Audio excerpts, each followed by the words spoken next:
Thank you, Mr. Speaker.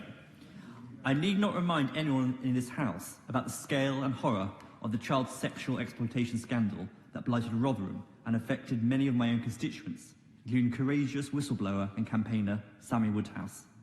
That these children, because that is what many of them were when the abuse took place, were failed so monumentally by the system in the first place is horrific. But living as a survivor of sexual exploitation, and indeed any form of sexual assault, is fraught with many issues, particularly for those girls and women who become pregnant as a result of their ordeal and are now trying to raise a family.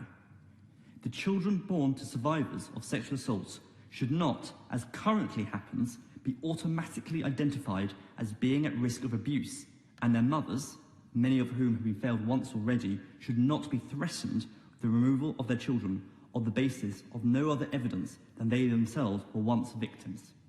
Does the Leader of the House agree with me that these women and their children should be better supported by social services? And will we hold a debate on government time on the disturbing findings of the Case for Change, a report published by the Chair of the Children's Social Care Review, so that we may right this historic wrong, which is still victimising survivors of CSC and sexual assault today? Mr. Speaker, what my honourable friend brings to the House is really rather shocking.